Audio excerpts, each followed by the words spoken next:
Because Yeah. he originally engraved money plates Yeah. for the government.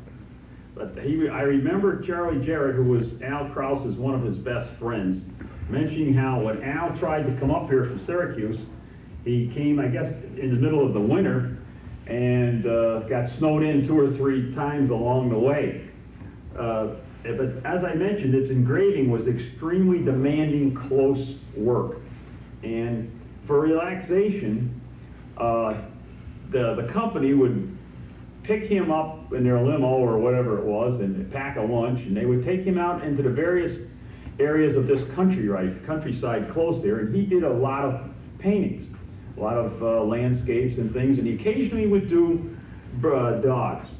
And he particularly, on his guns, his particular specialty were ducks, woodcock, and grouse. And so he would love to somehow incorporate either a woodcock or a grouse in on his dog paintings. One characteristic of Al Krause's paintings that most people may not know, and I would never have known except that Charlie Jarrett mentioned it to me, and another friend of Al Krause's is Ken Sweet, who lives in Phoenix. And both of them mention how Al would always put one, and if a bird was in a dog's mouth, he would always have one drop of blood coming out near the eye in red, and he would always put that in red. And he always used to kid Charlie Jarrett or Ken Sweet, saying that that bird was got with the golden BB, the one BB in the shell that hit that bird. And it was a characteristic of Al's. And he painted probably 100 or 200, I would say, probably paintings, wouldn't you? They estimate about 200. Yeah, and they had raffles and for some of his paintings and things like that. And I guess when he first came to the Gunworks, he wasn't very popular as an engraver. There was a bit of rivalry, I understood, there, and they put him, I think Charlie said, underneath the stairwell was something, is where he first started to engrave. But gradually he rose up through the ranks, and he was, by the time he was through, he was the 4th greatest engraver in the world. These were some of his pattern sketches that he would make before he would engrave a gun, and he would mail those out to prospective people, or he would just sort of do it for his own so he could come up with something that was a scheme of things that he really would like. Here is a picture of a deluxe L.C. Smith. Unfortunately, I don't have a real deluxe myself, but if you can pan in on that, you'll see some of the exotic gold work that he would do in on the receiver of some of his guns. And depending upon how much money the client had and whatever they wanted, he could more or less incorporate it in on the gun. But he was a master in the amount of gold that he could put in. Right along with it isn't any of them. He wants to work this, excuse me, Sure. he wants to work this in. Let's pass it back over to Bob then. Or do you want to do Bob? You're doing pretty good. You're doing good. Oh, okay. Well, he Tell also, us about these gentlemen here. the guns, he was such a master in the wood, in the metal end of it, but at the same time, not to be outdone while I'm thinking of him, whoever did, there was a gentleman named Garfield Snyder who did all the stock work. Now, these is a picture of Charlie Jarrett there, Garfield Snyder, and Al Krause. And between the 3 of them, they made some of the finest guns there was in the world. So much so that even presidents and everybody else wanted some of their guns. Here's an example. It's just as masterful as Al Krause was in the metal end of the firearms. Snyder was the master of woodworking. He uses the detail and the checkering was just absolutely astounding, the quality that he could put in his. To this day, I have never seen checkering that would point up to his quality. Even some of the finest British firearms made today, his checkering and woodwork is second to none. Their quality was so great that even presidents and noted people would want Smith guns. Here's one, for instance, that was done for Annie Oakley, She had 2 or 3 of his, of Smith guns. President Garfield had weapons made. John Philip Sousa had the only gold-plated L.C. Smith known to exist. Yes, one picture of it. And over here, and Mrs. Sousa ordered this gun for him. He was a great bird hunter and lover of firearms himself.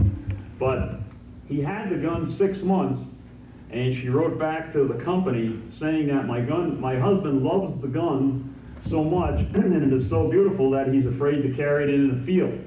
Can you make me a duplicate gun without the engraving and the same specifications so he can use it as a gun, an everyday gun? And he did. So there was 2 firearms made for him. Of course, other noted people who liked Smith guns was Clark Gable. And naturally, during the war, I guess that was even when you were there, wasn't it, Bob? Just before. Before he ordered them? That went in 39, Yeah. somewhere around there. You may possibly know more about that. I know he ordered a crown grade for himself and Carol Lombard, who was his great love in life. The only other one I know of is Gene Autry had one. Yes, Gene Autry. Yeah. And I know there were a lot more people, prominent people who had them. They made some of the rare guns. They made guns in 12, 16, 20, and 410. Supposedly for every 1 12 gauge, for every 500 12 gauges, they made 120. And for every 500 20s, they made 1 410, supposedly, is the story that I've heard over the years. They also, what most people didn't realize, is that they also tried to put in production a 28 gauge gun. And the only one that was known to exist is one that was owned by Claire Wadsworth. Now, who was Claire exactly Claire was the sister of the Hunter brothers. She was the youngest. She Her was name- sister to the No. 5 original Her Hunter. name was Werner. Werner. Yeah. Claire was the husband. Claire was the Okay. husband. But I mean, what relation did he have to the family? I mean, he wasn't a hunter himself.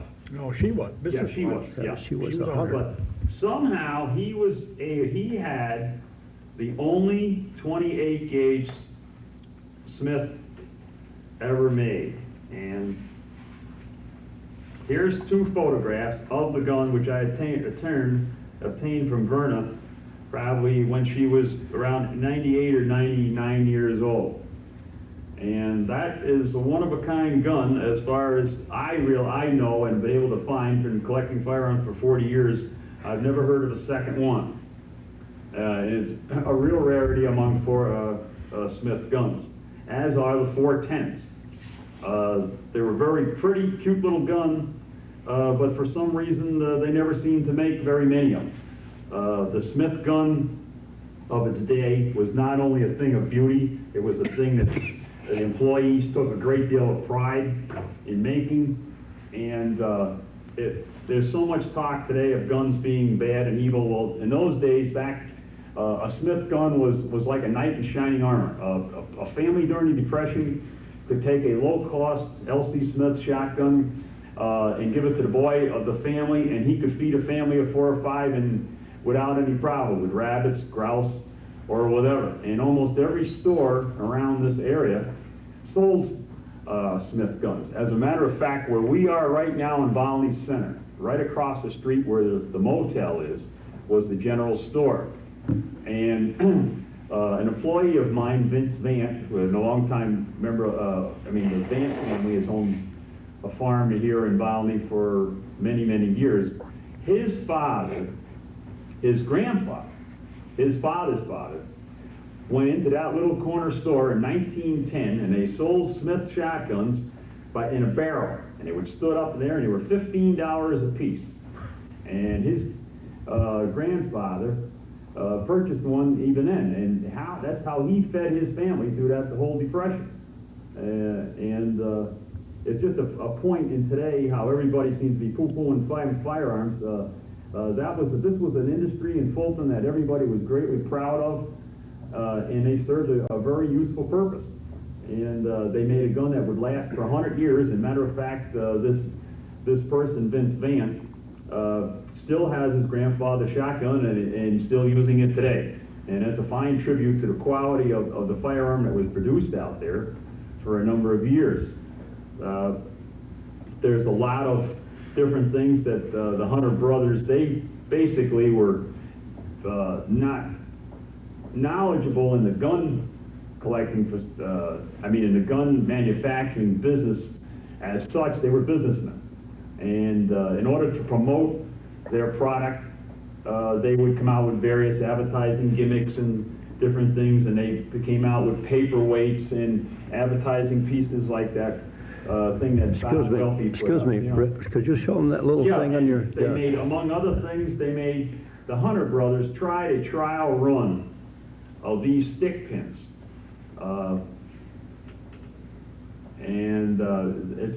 This came out of a home in Fulton, which was, I was fortunate enough to obtain a few years ago.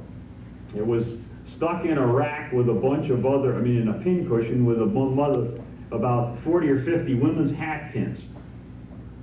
And that's how I was able to purchase it.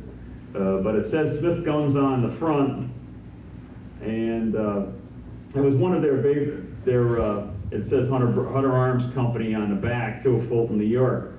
But it was just one of their various gimmicks to try to promote gun sales. Part of the demise of the Hunter Arms gun manufacturing business was the advent of the pump and automatic shotgun. It seemed that the double gun fell out of favor when the pump shotguns came into vogue. And plus the fact the Smith gun was made in a company which was using obsolete power and old tools and things like that. It was only through the wonderful manufacturing skills of the employees there that the Smith guns lasted as long as they did. They never compromised their quality. It was just a wonderful gun. And to this day, they're still sought after almost worldwide. For instance, in the South, Smith guns are more popular than they are even here, and they command a higher value. They were very popular in the South. They made single triggers, even in try to cut projections. This particular gun has two triggers, but they had a single trigger model. And I remember Al Van Sanford, who was an employee there, mentioning to me and getting a kick out of it, the Hunter brothers, naturally, in order to try to cut production costs, I think it took, do you remember how long it was? Either 3 or 4 hours to make a... Something like that. Yeah, 3 or 4 hours to make a set of single triggers, I think. Weren't you in single triggers too? No, I worked next to them, but I never actually put it. Yeah. Well, one day Al was mentioning to me that the company figured that was way, way too long. So they hired a consultant from England to come over to Special to try to cut the cost of manufacturing these single triggers. And they hired this, paid for his fare all the way over and everything else. And he spent 2 or 3 months trying to come up with various schemes to cut the production. And when he was all done, the Hunter brothers asked him for a demonstration, and after 4 months of trying to figure out ways to cut the cost and time, it took him almost double the amount of time as the average employee at Hunter Arms did. So, There were 2 other guns that they marketed too. yeah. You want to mention that? Well, the Fulton and the...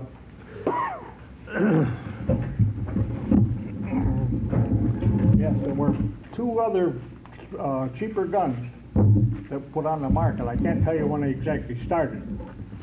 But one was the Fulton gun, which was a box frame and no side plates. And it was strictly a family gun you'd go hunting with. And they had a hunter special.